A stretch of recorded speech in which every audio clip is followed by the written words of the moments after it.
అందరికీ నమస్కారం. నేను ఎస్ పూర్ణచంద్రరావు, నిర్వాహకుడు ప్రగతి విద్యా సంస్థల అవనగడ్డ పామర్రు.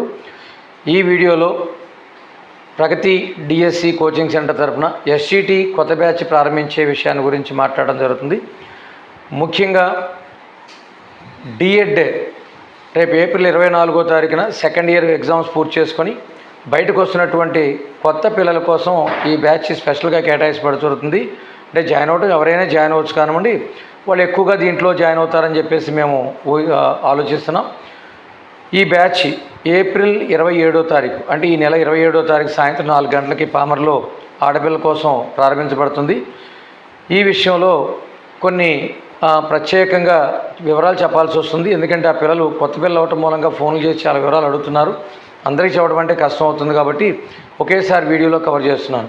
వాళ్ళందరూ అడుగుతున్న ప్రశ్న ఏంటంటే, ఎలా ఉంటుందండి కోచింగు, టెస్టులు ఏమైనా పెడతారా, హాస్టల్ ఎలా ఉంటుంది, ఫీజులు ఎలా ఉంటాయి, తర్వాత మెటీరియల్ ఎలా ఉంటుంది, టైం పీరియడ్ ఎంత, ఇవన్నీ అడుగుతున్నారు. వాటి వివరాలు ఇచ్చేస్తాను నేను ఇప్పుడు. ఇంకా ఇది మళ్ళీ అందరికీ చెప్పాల్సిన అవసరం లేకుండా అసలు ఎందుకు ఈ అవనగడ్డ పామర్రు ప్రగతి ఎంత ప్రఖ్యాతిగాంచింది అనే దానికి కూడా ఇవే కారణాలు కూడా ఈ పాయింట్స్ అని. ముఖ్యంగా ఇది 3 నెలల 15 రోజులు ఈ బ్యాచ్ సిలబస్ పూర్తవుద్దని చెప్పేసి అనుకుంటున్నాం. ఇది టెట్ 1+ ఎస్జిటి అంటే ఇప్పుడు ఏపీ ప్రభుత్వం మళ్ళా టెట్ నిర్వహిస్తారు అనేటటువంటి వార్తలు బయటకు వస్తున్నాయి. కాబట్టి అయినా టెట్కి డిఎస్సికి పెద్ద సిలబస్ తేడా ఉండదు కాబట్టి టెట్ 1+ డిఎస్సి కింద తీసుకుంటున్నాం.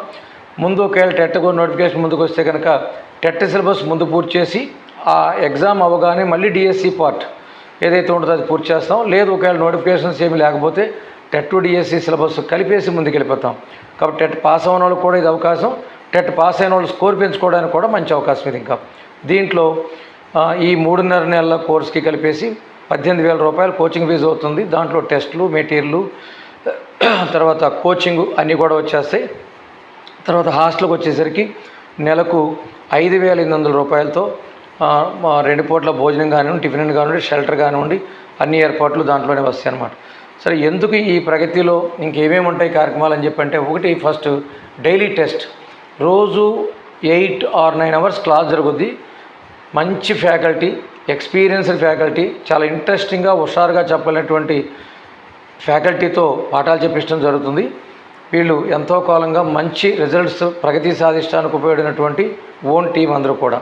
అట్లాగే డైలీ టెస్ట్ ఉంటుంది. డైలీ టెస్ట్ రోజు మార్నింగ్ 7-7:30 క్లాస్ స్టార్ట్ అయితే నేను చెప్పిన పాఠ్యాంశాల్లో 50 మార్కులకి పరీక్ష నిర్వహించడం జరుగుతుంది. ఆ పరీక్ష నిర్వహించడమే కాకుండా అది నేను స్వయంగా నిర్వహిస్తాను. నిర్వహించడమే కాకుండా ఆ కీ చదివి పరీక్ష అవగానే కీ డిస్కస్ చేసి మళ్ళీ కీ సెటిల్మెంట్ కూడా చేయడం జరుగుతుంది. ఆ పేపర్లు మేమే దిద్ది సాయంత్రానికి వెళ్ళేటప్పటికి ర్యాంకు కట్టి మార్కులు ర్యాంకు అందరి ముందు చదివినిపిస్తూ క్లాసులు ఇవ్వడం జరుగుతుంది. అవి మళ్ళీ రిజిస్టర్ నోట్ చేసి 6 రోజులకు ఒకసారి కూడి మొత్తం 300 మార్కులకి ఎవరు మొదటి 20 ర్యాంకుల్లో ఉన్నారో వాళ్ళందరికీ బహుమతులు ఇవ్వడం జరుగుతుంది. అంతేకాకుండా ఈ డైలీ టెస్ట్లే కాకుండా వీక్లీ ఓఎంఆర్ షీట్తో గ్రాండ్ టెస్ట్ పెట్టి ఆ గ్రాండ్ టెస్ట్లో కూడా మొదటి 20 మార్కులకి బహుమతులు ఇవ్వడం జరుగుతుంది. దాంట్లో సబ్జెక్ట్ వైజ్ మార్కులు, సబ్జెక్ట్ వైజ్ ర్యాంకింగ్ కూడా ఇవ్వడం జరుగుతుంది అన్నమాట. సో ఈ టెస్టే ఆయువు పట్టు ప్రగతికి. ఇది చాలామంది మేము డైలీ టెస్ట్ పెడతా ఉంటారు, కానీ ఇంత స్ట్రిక్ట్గా, ఇంత కరెక్ట్గా, ఇంత పర్సనల్గా ప్రతిరోజు ఇంత శ్రద్ధ తీసుకుని పెట్టడం ఎవరూ చేయలేకపోయారు. అదే మన విజయానికి ఒక మంచి కారణమైంది. అట్లాగే మరో విషయం ఏంటంటే, ప్రతిరోజు ఈ పిల్లలందరినీ సెక్షన్లో కూర్చోబెట్టినప్పుడు నేను ఎగ్జామ్ పెట్టేటప్పుడు కొద్ది మంచి విషయాలు, కొద్ది మంచి గైడెన్స్, ఎక్స్పీరియన్సెస్ ఇవ్వడం మూలంగా చాలా మోటివేట్ అవుతుంటారు పిల్లలందరూ కూడాను. ఇది ఎలా ఉంటుందంటే, పోటీ పరీక్షల్లో ఇంత హెవీ డ్యూటీ చేసేటప్పుడు పక్కమ్మటే ఎవరో ఒకళ్ళు ఉండి ఒక ప్రోత్సాహం ఇచ్చి, గైడెన్స్ ఇచ్చి, నువ్వు నీ తరఫున నేను ఉన్నాను, నీకు భయం లేదు, ముందుకెళ్ళు అనే ఒక భరోసా ఇచ్చినప్పుడు మాత్రమే కాంపిటేటివ్ ఎగ్జామ్స్లో విన్ అవ్వగలుగుతారు. ఆ పాత్ర నేను ఎల్లవేళ పోషిస్తుంటాను. ఇది అందరికీ తెలిసిన విషయమే, అందరూ చెప్పుకునేటువంటి విషయమే.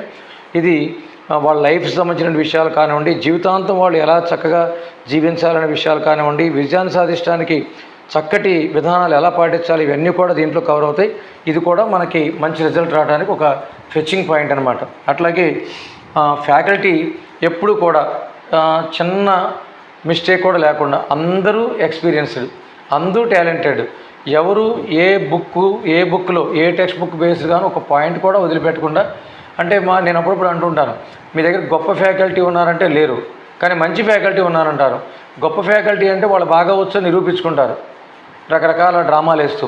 కానీ నేను ఎప్పుడు కూడా గొప్ప ఫ్యాకల్టీని నమ్మను, మంచి ఫ్యాకల్టీని నమ్ముతాను. మంచి ఫ్యాకల్టీ అంటే వాళ్ళకి ఏమొచ్చు అనే దానికంటే నీకేమి నేర్పించారు అనేది ముఖ్యంగా చూస్తారు. మీకు నేర్పించడానికి కావాల్సిన సబ్జెక్ట్ లేకుండా ఫ్యాకల్టీ ఎవరు ఉండరు. మా ఫ్యాకల్టీ ఎప్పుడు కూడా నీకు ఏ లైను మిస్ అవ్వకుండా, ఏ పరీక్షలో ఒక బిట్ కూడా మిస్ అవ్వాల్సిన అవసరం లేకుండా చాలా చక్కటి విధానంలో చాలా కష్టపడి వదిలిపెట్టకుండా ఏ పాయింట్ మిస్ అవ్వకుండా చెప్పే ఫ్యాకల్టీ ఉన్నారు. అది కూడా మన విజయాల్లో ఒక పాత్ర పోషించినటువంటి విషయం. నాకంటే ఎక్కువగా వాళ్ళంతా ఆతృత పడుతుంటారు మీకు ఉద్యోగాలు తెప్పించాలని చెప్పేసి. అట్లాగే హాస్టల్ కేవలం ఒక కోచింగ్ సెంటర్ కోసం, ముఖ్యంగా డిఎస్సి కోసం ఒక 40 ఎకరాల క్యాంపస్లో ఓన్లీ ఆడపిల్లల కోసం ఓన్లీ హాస్టలర్స్, ఇంకా డే స్కాలర్ డిస్టర్బెన్స్ కూడా ఉండదన్నమాట. ఇంకా పెట్టినటువంటి ఏకైక ఆర్గనైజేషన్ ఆల్ ఓవర్ ఇండియా ఇది. దీంట్లో ఒకే బిల్డింగ్లో పక్కనే 40 ఎకరాలు ఒకే క్యాంపస్లో ఏ పోరు పక్కు లేకుండా ఊరికి 4 కిలోమీటర్ల దూరంలో పొలాల మధ్య చక్కటి గాలి వెలుతురు వాతావరణం ఉన్న చోట ఒక నిమిషంలోనే హాస్టలు, ఒక నిమిషంలోనే క్లాసు, ఒక నిమిషంలోనే ఆడుకోవడానికి గ్రౌండ్తో సహా, ఉండటానికి వనరులతో సహా ఏర్పాటు చేయడం జరిగింది. చదువుకోవడానికి ద బెస్ట్ ప్రొవిజన్. ఎంతకంటే ఎవరు ఏం చేయలేరు అన్నది చక్కటి వనరులు ఇవ్వడం జరిగింది. ఈ వనరుల్ని వినియోగించుకుంటూ ఇంకా ఒక నిమిషం కూడా టైం వేస్ట్ పోకుండా మమేకమై నిమగ్నమై ఈ కోచింగ్లో మునిగి చక్కగా చదువుకోవడానికి అవకాశం, ఇది కూడా మనకు ఒక మంచి ప్లస్ పాయింట్. అట్లాగే చక్కటి డిసిప్లిన్. సహజంగా కోచింగ్ సెంటర్లో వస్తానన్న ఫ్యాకల్టీ రాకపోవడం, వేరే ఫ్యాకల్టీలు రావడం, లేదంటే 9 క్లాస్ అంటే 10 బిగిన్ అవ్వడం, లేదంటే ఎప్పుడు పడితే అప్పుడు వాళ్ళు ఎవరు పడితే వాళ్ళు వెళ్ళిపోవడం, సెల్ ఫోన్లు మెయింటైన్ చేసుకోవడం, మధ్యలో సరదాగా కబుర్లు చెప్పుకోవడం, ఎప్పుడు కావాల్సినప్పుడల్లా బయటకు ఇవన్నీ ఉంటాయి. కానీ ప్రగతిలో 10th క్లాస్ పిల్లలకి ఎట్లాంటి డిసిప్లిన్ ఉంటుందో చిన్నప్పుడు అలాంటి డిసిప్లిన్ నడుస్తూ ఉంటుంది. కరెక్ట్గా 7కి టైం టెస్ట్ స్టార్ట్ అవుతుంది. ఒకవేళ 7కి స్టార్ట్ అయిపోతే పెద్ద ప్రళయం కింద భావిస్తాం మేము. అలాగే ఫ్యాకల్టీ క్లాస్ చెప్పడానికంటే 1 గంట ముందే టెస్ట్ రాసేటప్పుడే మీ దగ్గరకు వచ్చి కూర్చుని వాళ్ళు కూడా కీ సెటిల్మెంట్లు వింటూ మీకు ఏం సమస్యలు ఉన్నాయో గమనిస్తూ ఉంటారు. ఇలాంటి చక్కటి డిసిప్లిన్తో, అట్లాగే ఎక్కడ ఎవరు కూడా మధ్యలో డిస్టర్బెన్స్ చేయడం కానీ, మాటమాటికి బయటికి వెళ్ళటాలు లోనికి వెళ్ళటాలు కానీ లేకోకుండా కొన్ని కట్టుబాట్లతో, కొన్ని క్రమశిక్షణతో, అలాగే టీచింగ్ లెర్నింగ్ ప్రాసెస్ ఎఫెక్టివ్గా ఉండేలాంటి ఒక డిసిప్లిన్ ఏర్పాటు చేస్తాం. అది అర్థం లేని డిసిప్లిన్ కాదు, చక్కటి ఉత్సాహకరంగా ఉండే వాతావరణాన్ని, చక్కగా పాఠం వినడానికి అనుకూలమైనటువంటి వాతావరణాన్ని క్రియేట్ చేసే మంచి మోటివేషనల్ డిసిప్లిన్ అన్నమాట. సో ఇది కూడా మనకు ఒక మంచి ప్లస్ పాయింట్, ఎక్కడ ఎవరూ సాధించలేనటువంటి విషయం ఇది కూడా. అట్లాగే మంచి మెటీరియల్, అంటే మన ఇంట్లో భోజనం చేసి ఎలా ఉంటుందో కమర్షియల్ ఫీలింగ్ లేకోకుండా అట్లా చక్కటి మెటీరియల్. సొంత ఫ్యాకల్టీ ఏళ్ల తరబడి ఇన్ని వేల మందికి, లక్షల మందికి ఉద్యోగాలు తెప్పించిన ఫ్యాకల్టీ వాళ్ళ స్వహస్తాలతో రాసి ఎప్పటికప్పుడు మెటీరియల్ అప్డేట్ చేస్తూ మీకు అందిస్తున్నారు. మళ్ళీ క్లాస్ రూమ్లో నోట్స్లు కూడా చెబుతున్నారు. ఏదైనా షార్ట్ టర్మ్లో ఈ నోటిఫికేషన్ మీద పడితే మాత్రం నోటీసులు చెప్పలేరు, కానీ మామూలుగా సాధారణ సందర్భాల్లో చక్కటి నోట్స్ చెబుతూ మళ్ళీ మెటీరియల్ కూడా ఇస్తూ ముందుకెళ్తున్నాం. అది కూడా మంచి బెనిఫిట్ మనకి. అట్లాగే కోచింగ్ అయిపోయిన తర్వాత కూడా కంటిన్యూస్గా సంవత్సరాల తరబడి రివిజన్ టెస్టులు పెడుతూ వాళ్ళకి మంచి మంచి ప్రోగ్రామ్స్, ట్యూషన్ క్లాసెస్ అని, గెస్ట్ క్లాసెస్ అని రకరకాల కార్యక్రమాలు చేస్తూ ఏది ఏమైనా ఒక్కసారి క్యాంపస్లో ఎంటర్ అయితే ఆ పిల్లకి జాబ్ రావడానికి ఎన్నైతే సకల వనరులు కావాలో అన్ని రకాల ఏర్పాట్లు చేసి దీనికోసమే ప్రత్యేకంగా బతుకుతున్నటువంటి ఏర్పాటు. ఏదో ఒక కళ్యాణ మండపంలోనో లేదా ఒక అద్దె దీంట్లోనో కాకుండా ఇవన్నీ మనం కావాలని మనకున్నటువంటి 30-35 సంవత్సరాల అనుభవంలో నుండి ఇప్పటికీ ఒక 35 స్టేట్ ఫస్టులు సంపాదించినటువంటి ఆర్గనైజేషన్ ఇది. సుమారుగా 2.5 లక్షలు 3 లక్షల మందికి ప్రభుత్వ ఉద్యోగాలు తెప్పించినట్టు ఆర్గనైజేషన్.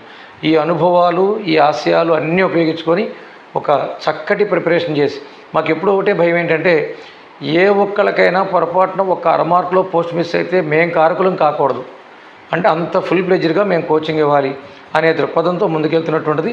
నేను ఇప్పుడు చెప్పిన మాటల్లో, అన్న మాటల్లో ఏవైనా కనుక లోటుపాట్లు జరిగితే మీరు చిన్న స్లిప్ రాసి ఇచ్చినా, చిన్న మెసేజ్ పెట్టినా మేము సరి చేసుకోవడానికి ఎల్లవేళ సిద్ధంగానే ఉంటాం. కాబట్టి నోటిఫికేషన్ విషయాల్లో తక్కువ పోస్టులు పడతాయని కొంతమంది డిసప్పాయింట్ అవుతున్నారు. కాదు, ప్రభుత్వం అలా ఉంచదు.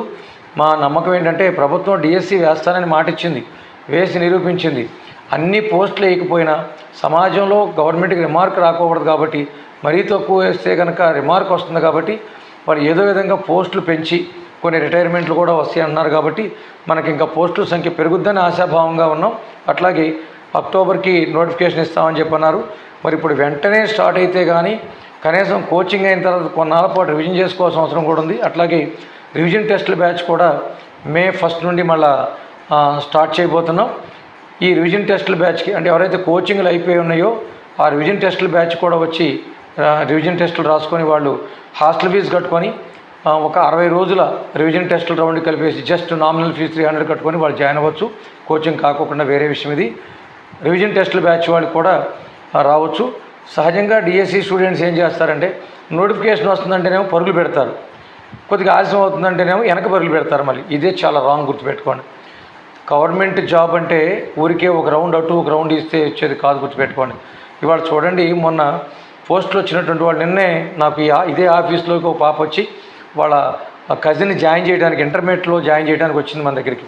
వచ్చినప్పుడు సరదాగా అడిగా, అమ్మ నీకు జీతం ఎంత తీసుకుంటున్నావు అంటే 68,000 అండి స్కూల్ అసిస్టెంట్కి జీతం, కటింగ్లు పోనా 61,000 చేతికి వస్తున్నాయి అని చెప్పేసి. అలాగే ఎస్సీటీ వాళ్ళు 40,000 చిల్లర చేతికి వస్తుందని చెప్పేసి అంత ఆనందంగా ఉన్నారు చూడండి వాళ్ళందరూ. మరి ఆ ఛాన్స్ కొట్టేశారు వాళ్ళు. పోస్ట్ పోయిందని బాధపడుతూ కూర్చోవడం కాదు. లేదంటే కొత్త పిల్లలు ముఖ్యంగా మీకు డైట్ సెట్లో ర్యాంక్ వచ్చినంత తేలిక కాదు గవర్నమెంట్ జాబ్ అంటే. ఏదో అదృష్టవశాత్తు డైట్ పూర్తి చేసుకొని డిఎడ్ పూర్తి చేసుకుని మళ్ళీ డిఎస్సికి రెడీ అవుతున్నారు మీరు. మీకు కూడా టెట్ డిఎస్సి రెండింటికి కూడా అర్హత ఇచ్చేస్తామని చెప్పి ఆల్రెడీ ప్రభుత్వం ప్రకటించింది.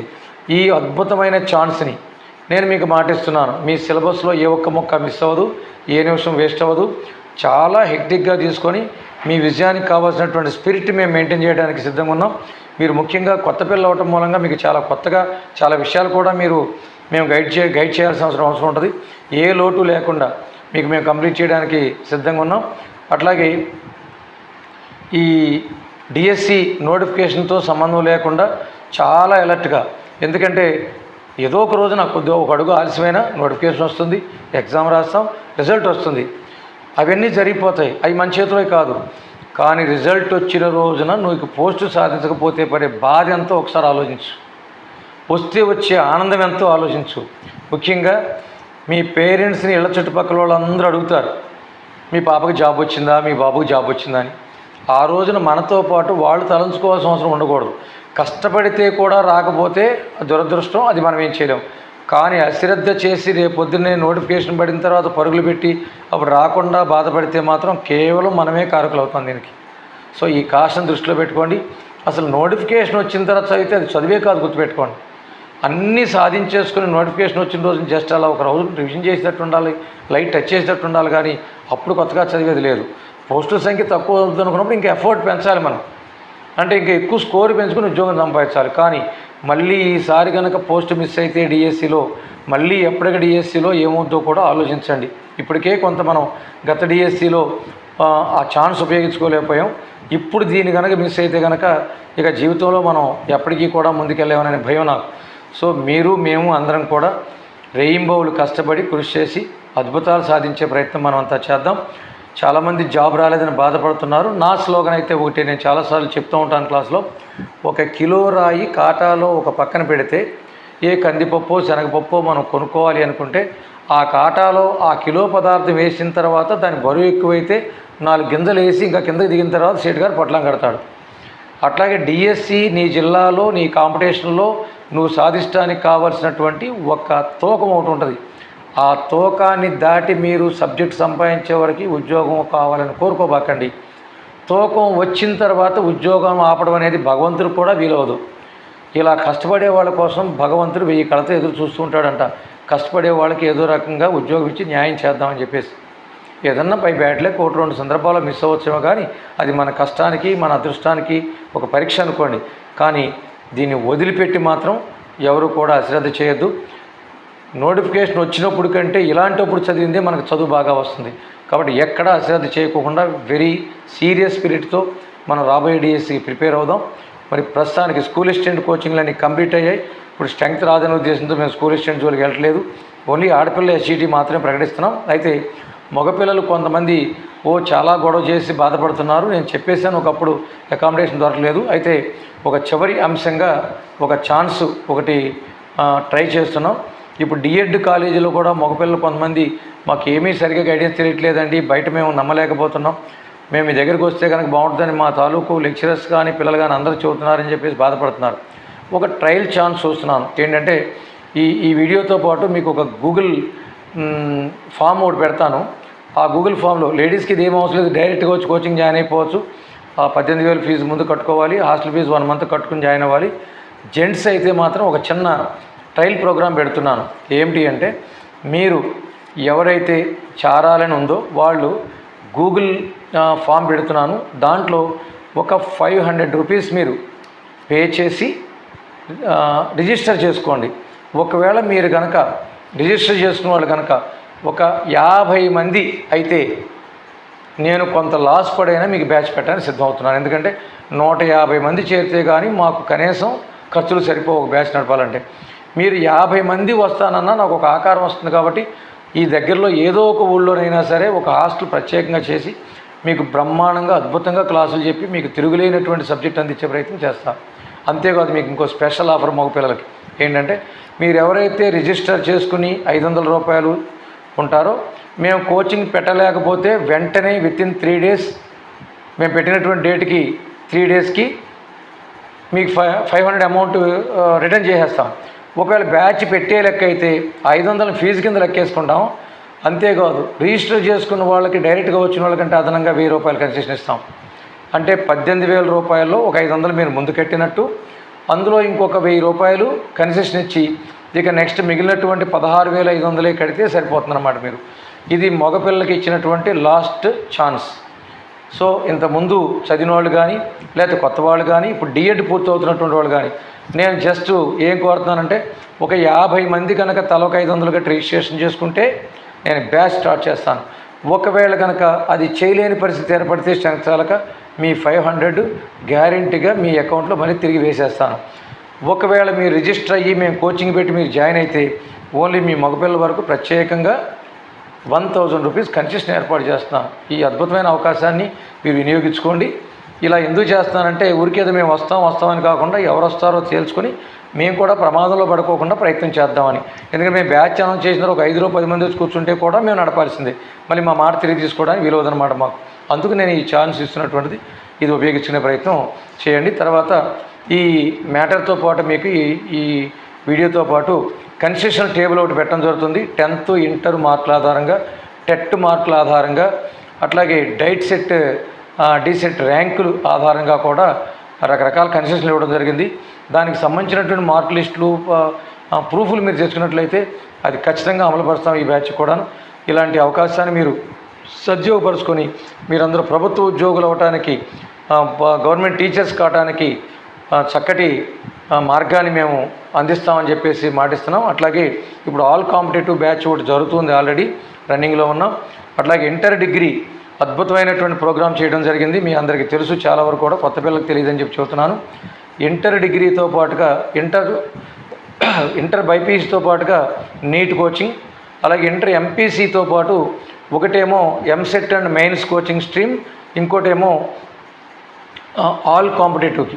అంటే వాళ్ళు ఇంటర్ తర్వాత డిగ్రీ కూడా కంటిన్యూ చేసుకొని ప్రభుత్వ ఉద్యోగం సంపాదించుకోవడానికి 5 సంవత్సరాల్లో గ్యారెంటీగా జాబ్ వచ్చేలాంటి ఒక ప్రత్యేకమైన ప్రోగ్రాం తయారు చేయడం జరిగింది. దానికి చిన్నప్పటి నుండి arithmetic, reasoning, general studies, GK, current affairs, English, grammar and vocabulary ఈ సబ్జెక్ట్స్ అన్ని పర్ఫెక్ట్గా చేస్తూ అటు సెంట్రల్ గవర్నమెంట్ పోస్టులకి, ఇటు స్టేట్ గవర్నమెంట్ పోస్టులకి, అటు సివిల్ సర్వీసెస్కి ఫౌండేషన్ కోర్స్ కింద ఈ కోర్సుని మేము కంటిన్యూ చేస్తున్నాం. దీనికి మీకు తెలిసినటువంటి ఆడపిల్లలు ఇంటర్మీడియట్, డిగ్రీలో ఫస్ట్ ఇయర్లో జాయిన్ అవ్వడానికి అందరికీ ఈ వార్తను తెలియపరిచి సహకరిస్తారని చెప్పేసి కోరుకుంటున్నాను. ఇప్పుడు ప్రజెంట్ కొద్దిగా బ్యాచ్లు నడుస్తున్నాయి. మీ బ్యాచ్ కూడా వస్తే కనుక కొత్త బ్యాచ్ మళ్ళీ ప్రారంభమై మళ్ళీ 3-3.5 నెలల్లో సుమారుగా 4 రోజులు అటు ఇటుగా ఈ బ్యాచ్ని పూర్తి చేద్దాం. మీరందరూ త్వరలో వస్తారని చెప్పేసి ఈ అవకాశాన్ని సద్వినియోగపరుచుకుంటారని చెప్పి కోరుకుంటూ అందరికీ ధన్యవాదాలు. Thank you all.